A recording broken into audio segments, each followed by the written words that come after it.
Malayalam movie అయిన 'సంభవం అధ్యాయం 1' అంటే పార్ట్ 1 అని అర్థం అనమాట.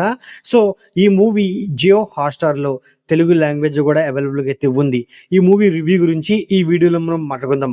ఫస్ట్ ఆఫ్ ఆల్ మూవీ గురించి సింపుల్‌గా చెప్పుకోవాల్సి వస్తే ఇదొక టైమ్ ట్రావెల్ స్టోరీ అనమాట. ఈ టైమ్ ట్రావెల్ స్టోరీలో స్క్రీన్ ప్లే అనేది చాలా బలంగా ఉండాలి. ఈ మూవీలో కూడా స్క్రీన్ ప్లే అనేది బలంగా ఉంది. దానివల్లే ఇంటర్వల్‌లో వచ్చే ట్విస్టు, క్లైమాక్స్‌లో వచ్చే ట్విస్టు, సెకండ్ హాఫ్‌లో ఉండే కొన్ని కొన్ని ట్విస్టులు చాలా బాగా వర్కౌట్ అయినాయి. స్క్రీన్ ప్లే ఈ మూవీకి మెయిన్ ఎంగేజ్ అనమాట. బట్ మెయిన్‌గా ఏంటి, సో ఆ టైమ్ ట్రావెల్‌కి సరైన ప్రాపర్ రీజన్ ఇవ్వలేకపోయారనే ఫీలింగ్ అయితే కలిగిందనమాట. ఎందుకంటానంటే ఈ మూవీ స్టార్ట్ అయ్యేది 2026న. బట్ ఈ ఓవరాల్ మూవీ మొత్తం వెళ్ళేది 1996న. అంటే ఈ 2026లో ఉన్నవాళ్ళు, ఆ 1996లో ఉన్నవాళ్ళు, సో వాళ్ళు వీళ్ళు ఎలా కలిసారు అనే పాయింట్‌ని అంత బలంగా ప్రెజెంట్ చేయలేకపోయారనమాట. అంటే ఆ అడవిలో ఉన్న మ్యాజిక్ వల్లే కలిసారు అని అనుకున్నప్పటికీ, బట్ ఆ అడవిలో ఉన్న మ్యాజిక్‌ని అండ్ అలాగే ఆ అడవి వెనకాల ఉన్న స్టోరీని ఇంకొంచెం బెటర్‌గా ప్రెజెంట్ చేసుంటే, అంటే ఇంకొంచెం అర్థమయ్యేలా ప్రెజెంట్ చేసుంటే మనకి క్లారిటీగా అండ్ అలాగే ఎలాంటి కన్‌ఫ్యూజ్ లేకుండా ఉండేదని ఫీలింగ్ అయితే కలిగిందనమాట. అయినప్పటికీ ఈ మూవీలో మెయిన్‌గా ఏంటి, యాక్టర్స్ పర్ఫార్మెన్స్ అనేది పిక్స్‌లో ఉంది. ఎందుకంటే కొందరు యాక్టర్స్ వాళ్ళిచ్చిన ఫేస్ ఎక్స్‌ప్రెషన్స్‌తోనే మూవీ మీద క్యూరియాసిటీ అనేది పెరిగిపోతూ ఉంటుందన్నమాట. అండ్ అలాగే ఈ మూవీలో మెయిన్‌గా ఏంటి, సినిమాటోగ్రఫీ అనమాట మెయిన్‌గా. అంటే ఈ మూవీ మొత్తం ఒక అడవి లొకేషన్‌లో జరిగేది కాబట్టి, ఆ అడవి లొకేషన్స్‌లో ఉండే సీన్స్, కొన్ని కొన్ని సీన్స్‌లో సినిమాటోగ్రఫీ అనేది నాకు చాలా బాగా నచ్చిందన్నమాట. బట్ మెయిన్‌గా ఏంటంటే ఈ మూవీ స్టోరీ పాయింట్ బాగున్నప్పటికీ, బట్ ఆ స్టోరీ పాయింట్‌ని అంత బలంగా యూజ్ చేసుకోలేకపోయారు. అంత బలంగా ప్రెజెంట్ చేయలేకపోయారనే ఫీలింగ్ అయితే కలిగిందనమాట. అండ్ అలాగే ఫస్ట్ హాఫ్ మొత్తాన్ని స్టోరీ సెటప్ చేయడానికి యూజ్ చేసుకున్నారు. దానివల్ల ఫస్ట్ హాఫ్ అనేది మనకి చాలా బోర్ ఫీలింగ్ అయితే కలిగిద్దనమాట. బట్ ఫస్ట్ హాఫ్‌ని మనం అర్థం చేసుకుంటేనే సెకండ్ హాఫ్ అనేది మాక్సిమం అర్థమయ్యే అవకాశం ఉంది.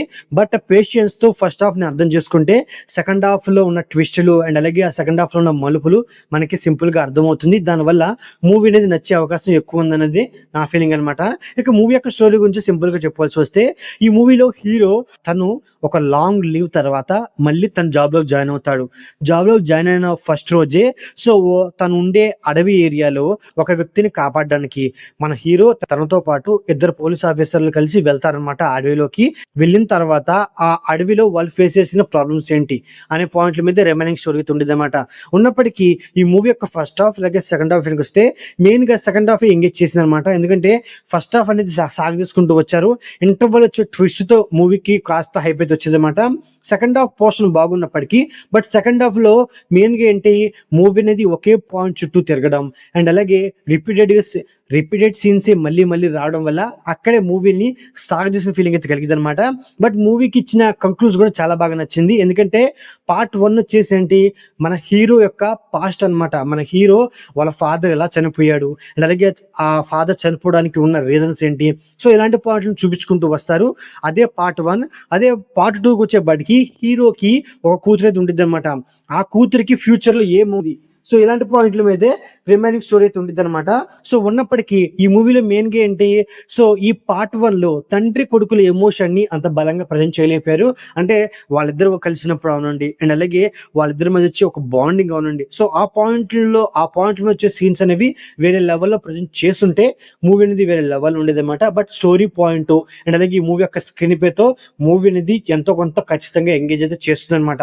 సో ఓవరాల్‌గా ఇదండి 'సంభవం అధ్యాయం 1' మూవీ రివ్యూ. నా రివ్యూ నచ్చినట్లయితే వీడియోకి ఒక చిన్న లైక్, అలాగే మన ఛానల్‌ని సబ్స్క్రైబ్ చేసుకోండి. Okay, thank you all.